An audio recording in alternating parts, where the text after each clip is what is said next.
Hi! Before I start, I want to tell you the most important idea of this video. There are lots of kinds of jewelry findings, and that's why I can't show you and tell you about all of them. I just want to give you the basics and the understanding of how to use them and for what we need them.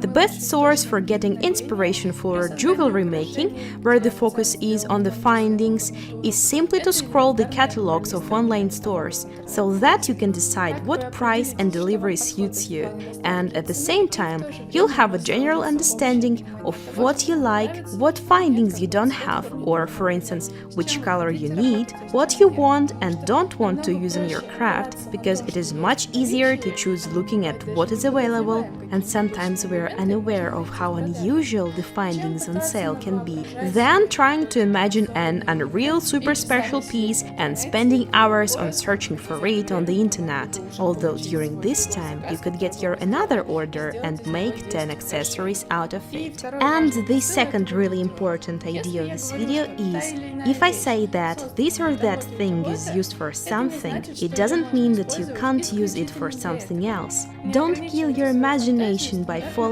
into a rut of using things. No one will say a word if you make something and don't follow the rules. If it won't fall apart in 2 minutes, it means that you did it right, and it is cool, fresh and stylish.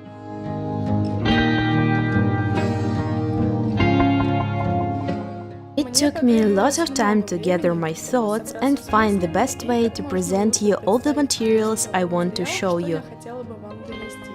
Let's start with rings. A really nice moment is that 99% of blank rings are adjustable.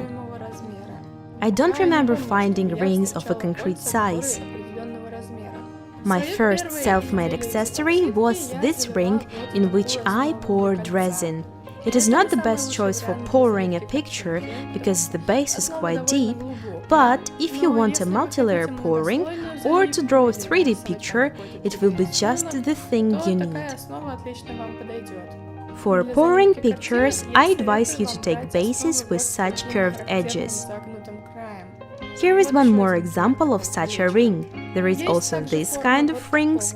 You can pour resin in them as well, but it is more difficult to do so. These bases, including this heart, are more suitable for attaching cabochons.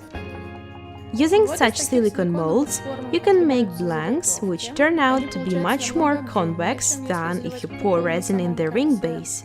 And thanks to these prongs, you can fix a cabochon after gluing it to the ring, but initially you can just glue it to the base. There is a problem connected to the pouring of resin. Because of these prongs, it can simply leak through them. Just use thick resin to avoid this. You can also put cabochons in such bases. I just highlight the difference between these bases for you. Among the ring bases, there are lots of variants of already decorated ones. For example, this one. But personally, I like more minimalistic bases, like those which I have already showed you. Nowadays, the number of kinds of findings grows and grows, so it is even possible to find such rings with glass blanks. Once I experimented with this ring base in one of my videos, and I have this base which waits for its moment for millions of years, but I just keep it as it is and look forward to winter, because it would be nice to make a bauble out of it, as this glass has already started turning yellow. Yeah, unfortunately, findings have a feature: they lose their color and spoil if you don't wear them. Of course, there are bases not only for pouring resin, you can also use them working, for instance, with clay. Out of these bases, you can do anything. And these gold rings I wanted to turn into the rings with the infinity stones, like those which the actresses from the Avengers on the red carpet have. These bases are good for polymer clay, because you can stick it around this upper part. Also, clay will go through these holes, like in a meat grinder, so we can say that the area of attachment is bigger, and it will make the construction more solid after the baking. Or you can sew on some fabric decor through these holes. There are also such interesting ring bases with little loops. You can attach something to them and make rings with movable elements using beads and much more in the same strain. Now let's move on to earrings. Earrings are based on ear wires, and there are different kinds of them. I believe the most popular type of an ear wire today is a hook. Under the bead, there is a small loop which you can open and attach anything you like, and then close it, and that's how you get a finished earring.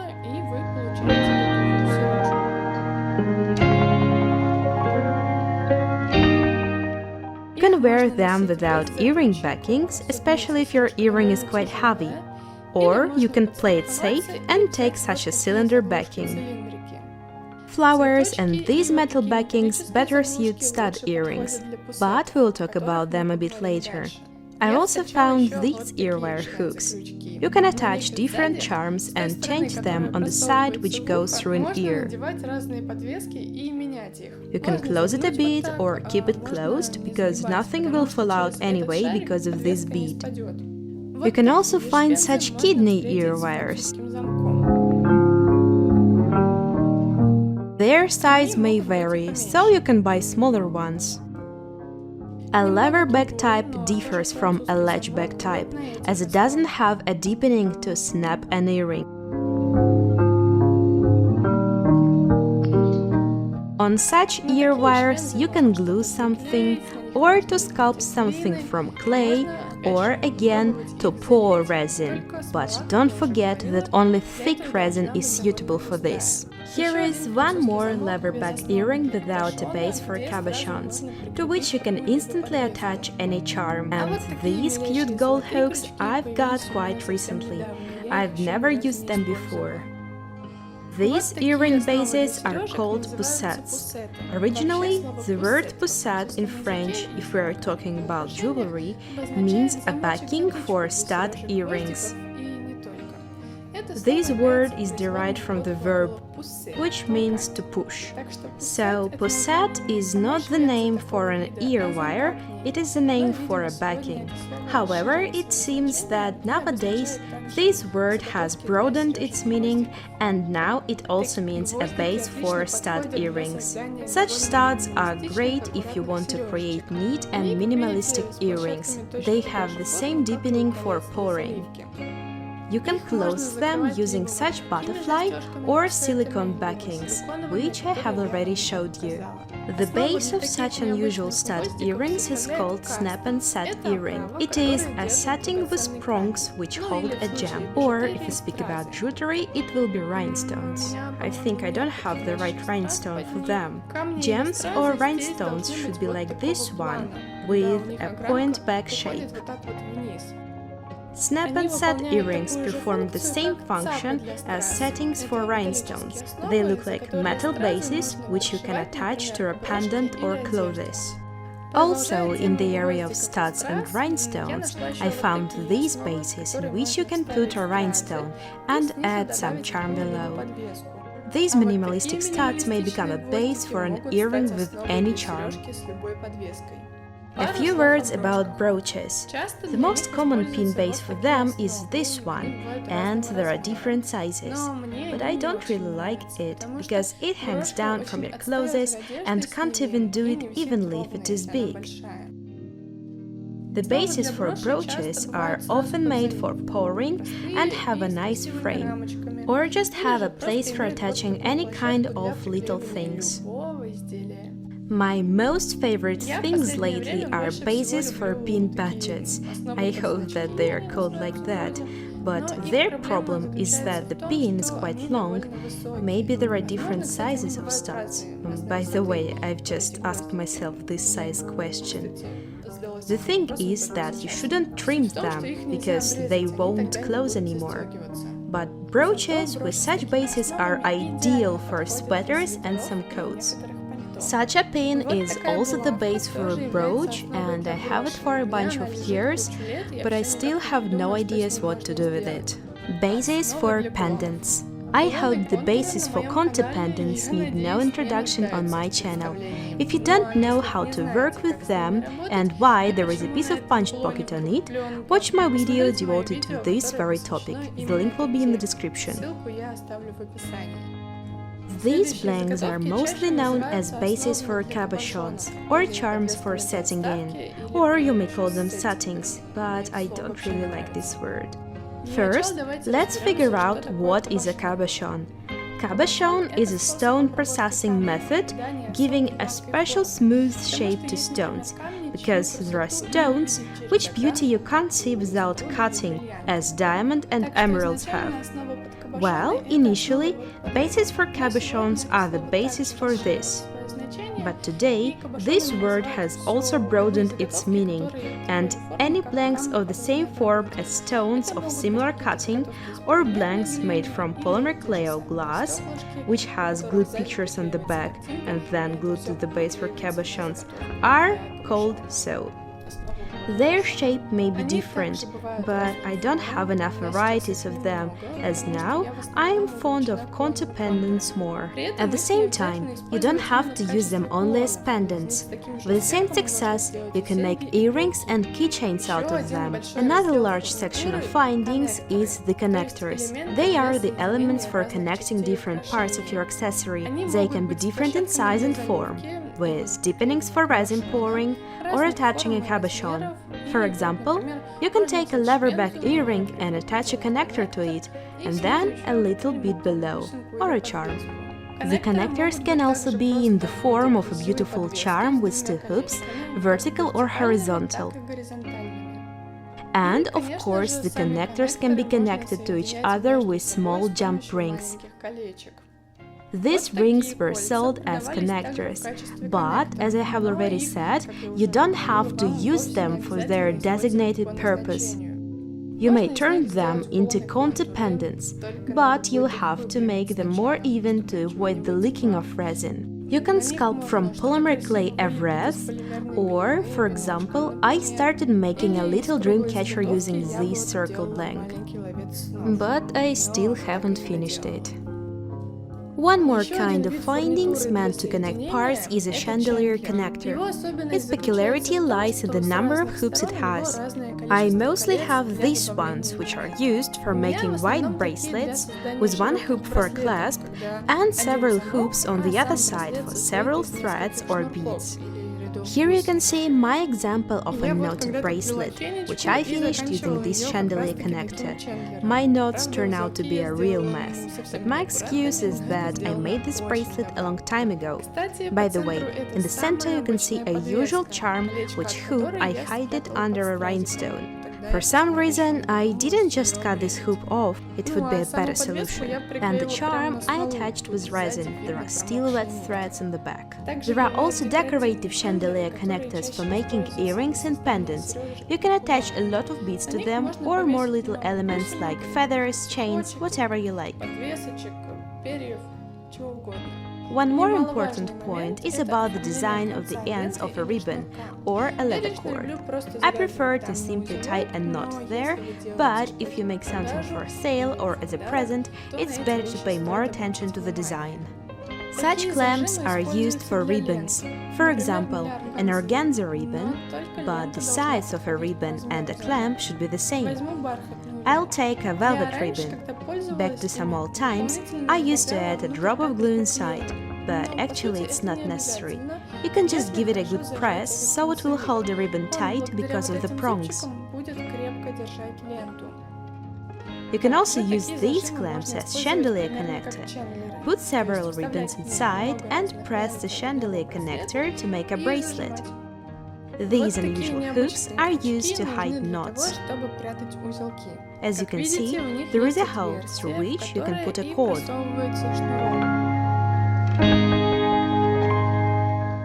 Then we make a knot. Cut off the excess. By the way, the knot you may make more secure by adding a bit of glue, and then hide it by closing a crimp. It turns out very nice and neat, agree? Next, you can attach a clasp, but we will talk about them later. In this type of accord end, you can put a cord which fits the diameter, or several smaller ones and fix them using glue. They can be different, I mean the size and form. Another thing to show is this little one, a fold-over connector, which is ideal for several threads, a velvet or a leather cord. You put it inside and close, so nothing unusual. Just want to remind you that you can also add a tiny drop of superglue inside. Pins. They give you lots of opportunities, but I don't really use them in my works as I don't have round-nosed pliers and it's much better to work using them. There are eye pins on which you can slide a bead, then trim the stud and make a hook on the end. I think you have already guessed that such bead may be formed as a connector. Pin can also be with a little head, and that's why it looks like a nail. And you can work with it in the same way as with an eye pin. Slide something down and make a hook on the end. It is not strictly necessary to work only with beads. It might be anything from polymer clay or glass or fabric. A ball pin is a good base for an ear wire, which I have already showed you. And now let me show you how it looks with a bead. The only beads I've ever bought are these ones, because they are so pretty.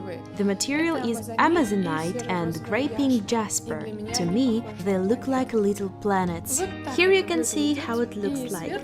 Cut the pin from above and make a hook.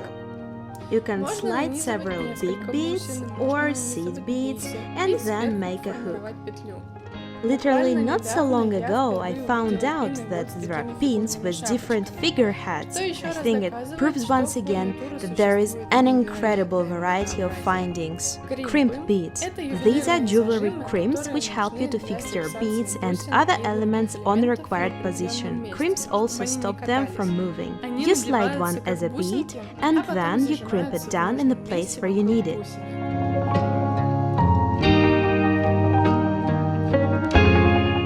Speaking about beads, I would like to say a few words about caps for beads. 100% you've seen them in such stone bracelets. They, like everything else, probably come in different sizes for beads of different diameters. And if you buy something, you should always pay attention to this point. Thus, you can highlight any special bead or simply diversify your jewelry. I use them in such pendants along with regular screw eyes. There is a simplified version of this combination, more minimalistic screw eye with a bail for the chain. On an earring, such a connector between ear wires and a deco element will look strange, so it's more suitable for a pendant after all. Bail is a connecting element between a pendant and a chain or a cord. Pay attention to such bails. They are thin and completely insecure because the alloy is soft. If you try to attach a charm to it and then pull a little, unfortunately, it will immediately open, whereas these bails are soldered and won't open that easily. Such type of bails is good for resin blanks with holes, and it also would be great to press a polymer clay pendant before baking to make a hole using this bail. Bails also have different sizes and forms. Such bail we may call common. You should take into account its size, because not any thick chain might be threaded through it. One more interesting variant is this little tongue, on which you can glue any kind of decor. This tongue is set right in the middle to the hoop. Once I had a similar one, but as a kind of stairs. I'll try to find the link if you're interested. It is not necessary to use bails. Sometimes it is more appropriate to take a simple jump ring or thread a lace or a chain at once.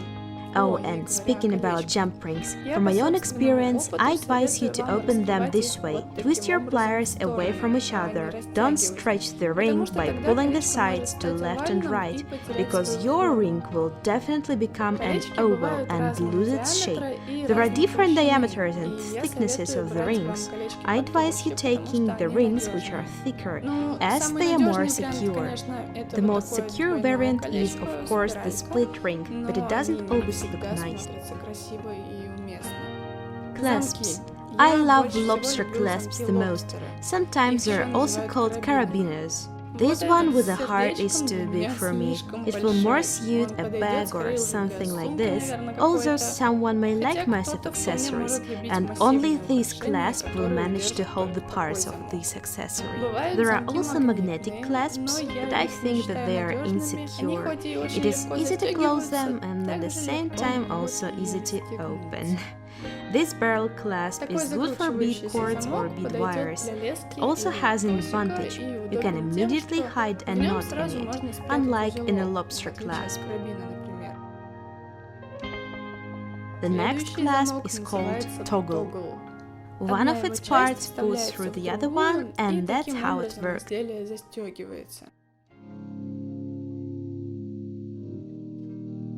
And the last clasp I have is a filigree clasp, which looks quite stylish.